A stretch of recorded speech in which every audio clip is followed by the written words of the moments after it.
됐습니다. 지난주에 제가 지지난주에 제가 말씀드렸죠. 우리 소위 우리가 죽음 이후에 우리가 경험하게 되는 과정들에 대해서 제가 말씀드렸습니다. 근데 특별히 맨 아래에 있는 게 뭐였죠? 아비스가 있죠. 아비스가 뭐죠? 무저갱. 그 밑에가 또 뭐 있었죠? 타르타루 있었죠. 그 위에 뭐가 있죠? 아비스와 타르타루는 누가 간다고? 타락한 영적 존재들이 가는 곳이죠. 그 위에는 뭐가 있죠? 음부가 있습니다. 음부가 있습니다. 근데 예수님께서 구약 성경의 성도들은 이 음부를 생각할 때 어떤 곳이라고?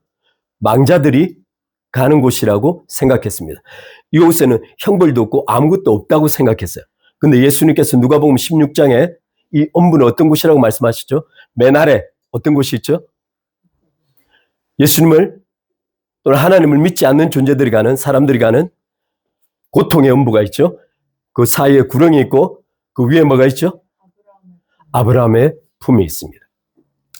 그 위에 이제 쭉 과정을 거치게 됐지만 오늘 지난 시간에 우리가 에덴에 대해서 잠깐 말씀드리면서 다음과 같이 설명드렸으니까 오늘 에덴을 통해서 낙원을 조금 더 살펴보고 마치겠습니다. 혹시 송구 영신 예배 때 에덴에 대해서 기억나시나요?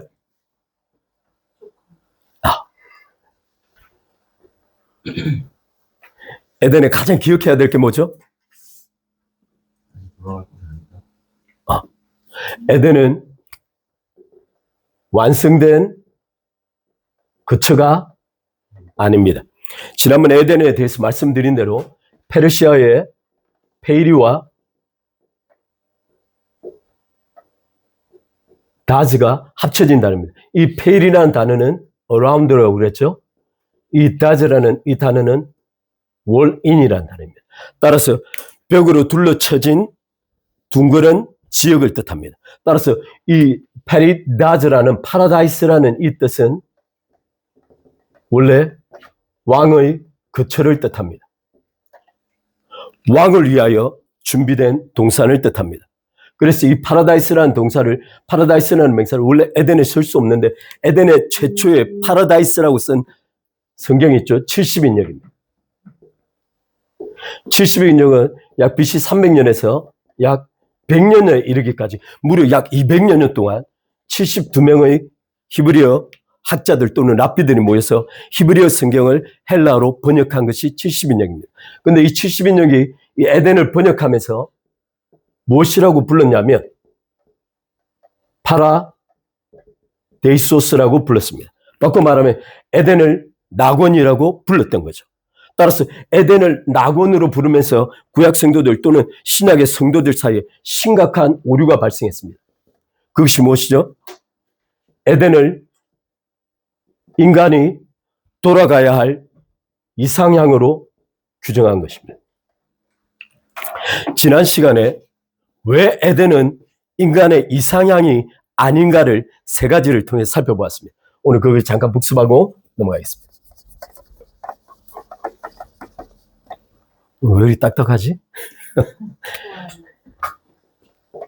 자, 에덴은 왜 완성된 곳이 아닐까요? 첫 번째, 성경 때문입니다. 히브리 사고 안에서 에덴은 낙원이라는 개념이 존재하지 않습니다. 그냥 여호와의 풍요로운 동산에 비유되고 있습니다. 따라서 구약 성경 속에 단 한 번도 에덴을 인간이 돌아가야 할 이상향이라고 규정한 일이 없습니다. 심지어 신약 성경에는 에덴이라는 이름조차도 등장하지 않습니다. 물론 이사야에서 묘사하고 있는 그 모습들은 에덴과 유사하나 성격이 전혀 다릅니다. 따라서 성경 전체가 에덴을 완성된 이상향으로 규정하는 것을 반대하고 있습니다. 두 번째입니다. 두 번째 좀 복잡한 말이죠. 지난번에 좀 하겠습니다. 인간의 자연적 생명과 생명나무의 생명은 같은 건가요? 아니요. 다릅니다. 그러면 생명나무의 생명은 그리스도의 생명과 같은 건가요? 그럼 제가 한 가지 여쭙겠습니다. 생명나무의 생명과 그리스도의 생명이 다른 이유가 뭐죠? 선악과랑 공존할 수 없어서. 오케이. 생명나무는 인간이 선악을 아는 지식을 통해 타락한 것을 회복시킬 수 없기 때문에 생명나무는 금지되었습니다. 그런데 그리스도의 생명은 이 선악을 아는 지식을 통해 타락한 인간을 하나님께로 인도할 수 있습니다. 따라서 이 세 가지 생명은 전혀 다른 생명입니다. 따라서 에덴은 완성된 곳으로 볼 수 없습니다. 세 번째 있었죠? 이거 좀 여러분 기억했으면 해서 말씀드립니다. 세 번째 뭐죠? 어떤 이들이 주장하기를 에덴에서 창조된 최초 아담과 이브가 하나님의 영을 가지고 있다고 주장하고 있습니다. 그것이 가능할까요? 왜 아니죠? 제가 지난번에 말씀드린 대로 좀 기억하시기 바랍니다. 예레미야서 31장 31절에 하나님께서 예언약에서 새 언약으로 하나님께서 직접 결정하셨죠. 왜 결정하셨습니까? 예레미야서 31장 31절에서 하나님께서 왜 옛 언약에서 새 언약으로 이행할 것을 하나님께서 직접 결정하신 이유가 뭐죠?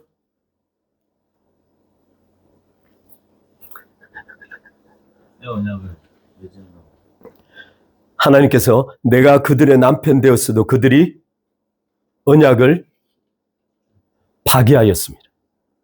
따라서 새 언약의 궁극적 목적이 뭐죠? 언약을 파기할 수 없도록 만드는 것입니다. 그렇다면 아까 말씀드린 대로 만약에 에덴이 완전한 곳이라면, 그리고 인간의 영을 가지고 있었다면, 하나님의 영을 인간의 영에 가지고 있었다면, 만약 에덴에서 실패했다면 구원 이후에도 실패할 수 있는 것이 됩니다. 왜냐하면 새 언약의 본질이 뭐죠? 에스겔서 36장 26절에 의하면 새 마음과 새 영을 주고 그 안에 하나님의 신이 거하기 때문입니다. 따라서 새 언약이 파기될 수 없는 근본적인 이유는 성령 하나님의 내주 때문입니다. 따라서 에덴에서 하나님의 영을 가지고도 타락할 수 있었다면 구속받은 이후에도 타락할 수 있다는 논리가 됩니다. 따라서 이것은 거짓말입니다. 그러므로 에덴은 완성된 곳이 아니고 잠재적인 곳입니다. 하나님께서 앞으로 이끌어 가야 할 이상향, 궁극적 새하늘 새 땅에 대한 그림자에 불과합니다.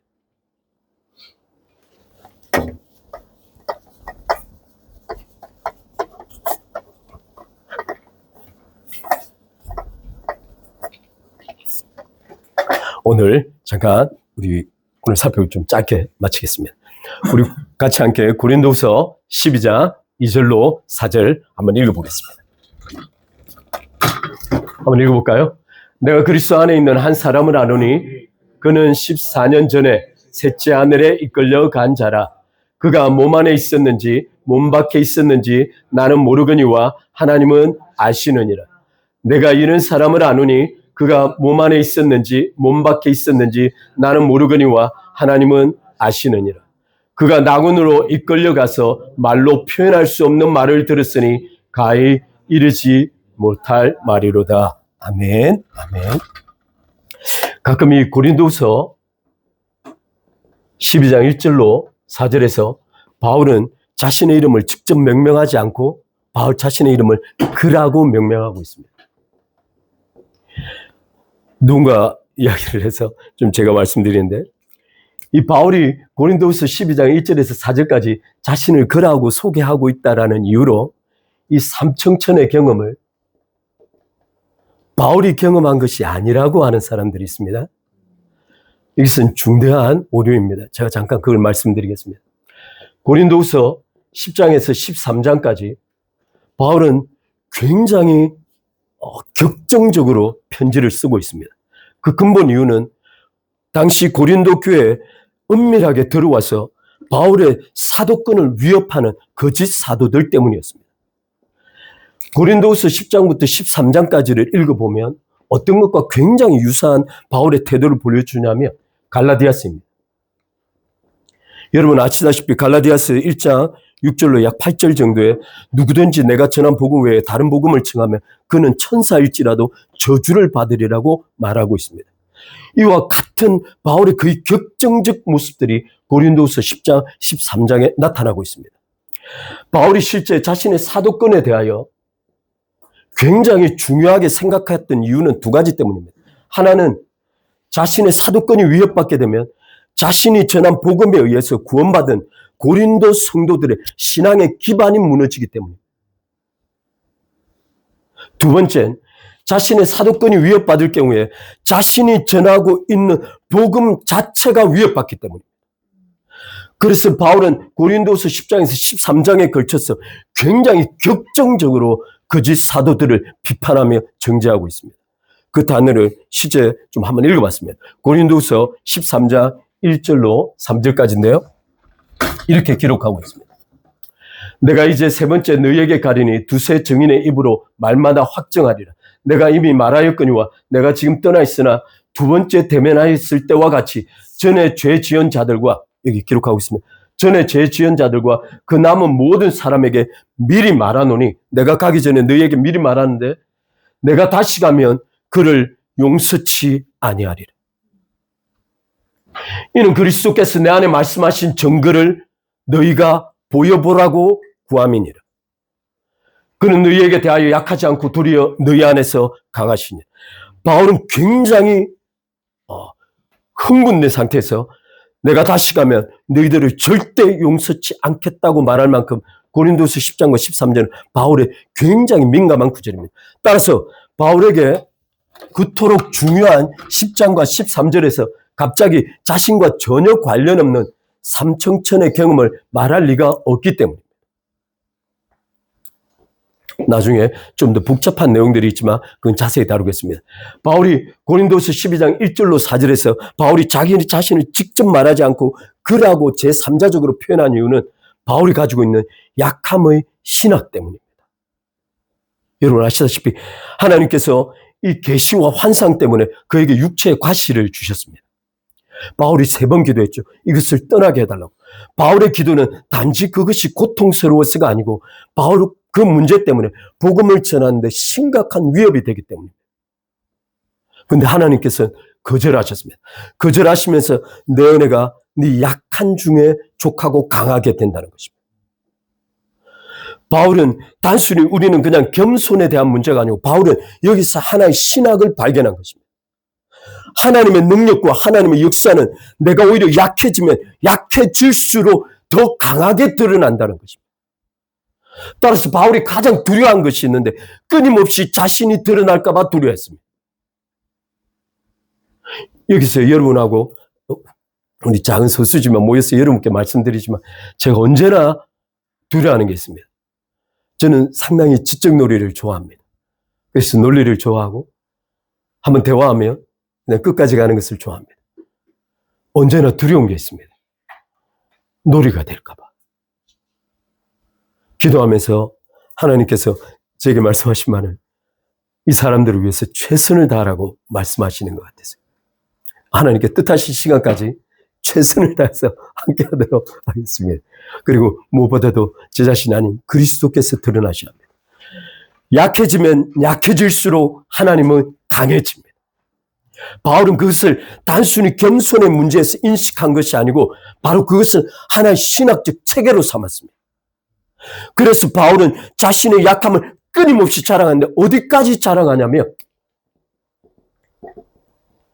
제가 정확한 성경 구절은 디스트레스라고 되어 있는데 자신의 디스트레스라는 이 스트레스를 받아서 압박 상태에서 누른 심리적인 강압을 뜻합니다.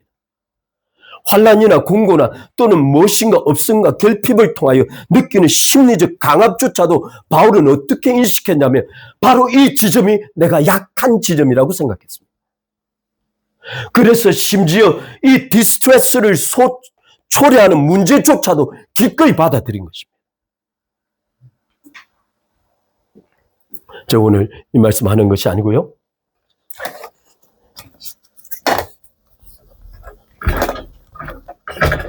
오늘 이 고린도서 12장 1절로 4절을 통해서 낙원에 대한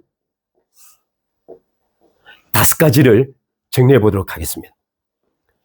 첫 번째입니다. 제가 이게 PPT를 안 만들기 때문에 첫 번째입니다.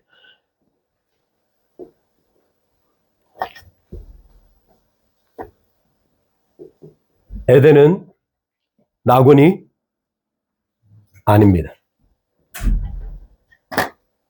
에덴은 낙원이 아닙니다. 아까 말씀드린 대로 에덴은 파라다이스라고 말하고 있지만 낙원이 아닙니다. 두 번째, 오늘 여기까지만 하고 제가 정리하고 마치겠습니다.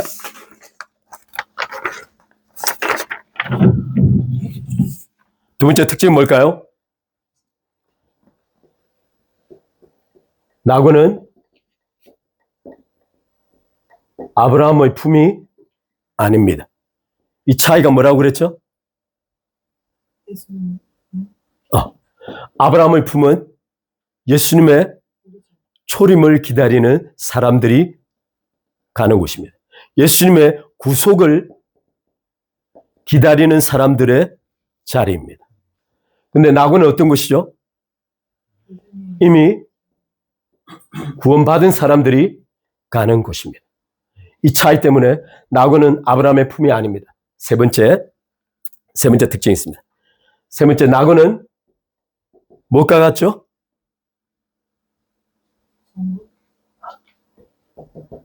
세 번째 하늘과 같습니다. 첫 번째 하늘은 우리의 자연적 하늘, 두 번째는 공중에 근세 잡은 자가 있다고 하는 에베소서 말씀도 있지만 광명들이 있는 자리라고도 신학자들이 말하기도 합니다. 그래서 두 번째 하늘이죠. 세 번째 하늘은 어떤 것이죠? 구원받은 자들이 하나님의 임재 속에 있는 공간이 바로 낙원입니다. 왜 아브라함의 품이 있어야만 할까요? 구속받기 전엔 하나님의 임재 안으로 들어갈 수 없습니다. 따라서 구속받은 성도들에 의해 하나님의 임재가 같이 하는 곳이 낙원입니다. 네 번째 특징이 있습니다. 네 번째 특징은 뭘까요? 낙원은 어디에 있다 그랬죠? 낙원은 세 번째 하늘입니다. 그러면 낙원에 들어갈 수 있는 조건은 뭘까요? 예수를 믿으면 갑니다. 근데 조건이 있죠? 예, 죽어야 합니다. 반드시 죽음 이후에 들어갑니다. 바꿔 말하면 낙원은 비물질 세계입니다. 낙원은 비물질 세계입니다. 그래서 바울은 고린도서 12장에서 자신이 몸에 있었는지 못 박혀 있었는지 모르겠다고 말합니다. 바울이 삼청천을 경험한 건 영으로 경험한 것입니다. 오늘날 많은 성도들이 지옥과 하늘을, 낙원을 경험하고 있는데 그건 대부분 몸으로 간 것이 아닌 영으로 간 것입니다. 따라서 낙원의 가장 큰 네 번째 특징은 비물질적 세계라는 겁니다. 그래서 다섯 번째가 나옵니다. 다섯 번째, 낙원은 천년왕국이 아닙니다. 왜 이러죠? 천년왕국은 이 땅에서 만들어질 하나님의 나라입니다. 따라서 낙원은 천년왕국이 될 수 없습니다. 제가 오늘 여기까지만 제가 천년왕국에 대해서 성경 구절만 좀 읽고 마치도록 하겠습니다.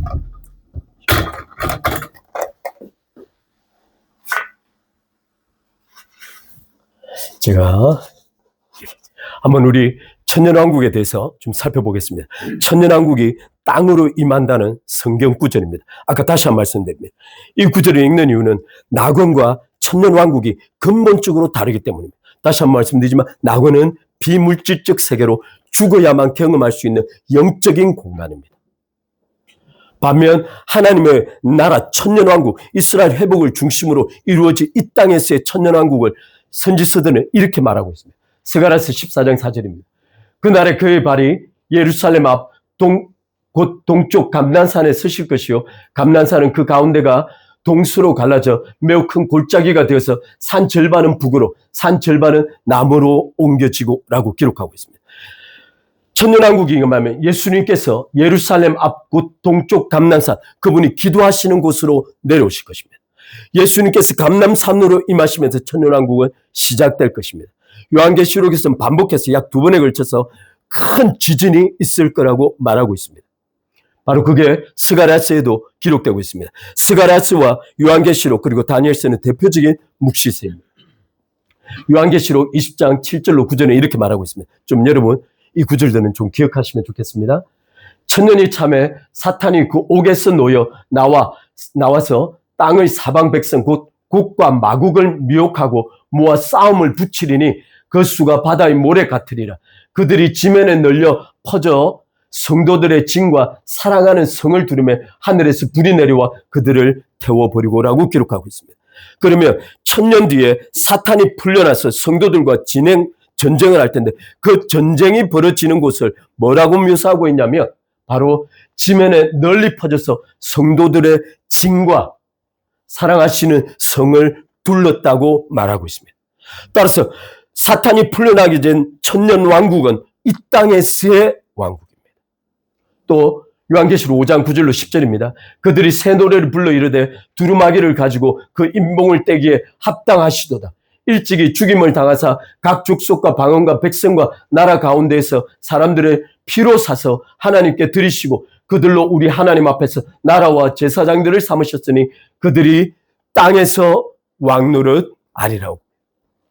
이 요한계시록 5장은 내 생물과 24장로가 노래하는 노래입니다. 따라서 예수 그리스도의 피로 사심을 받아 하나님께 드려진 왕과 제사장인 성도들은 땅에서 왕노릇을 하게 될 것입니다. 마지막 성경 구절입니다. 이사야서 11장 9절로 10절 한번 보겠습니다. 내 거룩한 산 모든 곳에서 해됨도 없고 상함도 없을 것이니 이는 물이 바다를 덮음같이 여호와를 아는 지식이 세상에 충만할 것임이니라. 그날에 이새의 뿌리에서 한 싹이 나서 만민의 기치로 설 것이요 열방이 그에게로 돌아오리니 그가 그한 곳이 영화로우리로다. 따라서 소선지서 대선지서를 비롯하여 모든 곳에서 천년왕국은 정확하게 이 땅에서 이루어질 것이라고 말하고 있습니다. 제가 원래 오늘은 교회와 천년왕국에 대해서 좀 비교하고 마치려고 했는데 내용이 너무 길어질 것 같아서 오늘 여기까지 마치겠습니다. 낙원에 대한 5가지를 정리하고 다시 마치겠습니다. 첫 번째, 에덴은 낙원이 아니다. 두 번째, 낙원은 아브라함의 품이 아니다. 세 번째, 낙원은 세 번째 하늘이다. 네 번째 뭐죠? 낙원은 누가 간다? 죽은 자들의 자리이다. 따라서 낙원은 천년왕국이 아닙니다. 잠깐 제가 기도하고 마치겠습니다.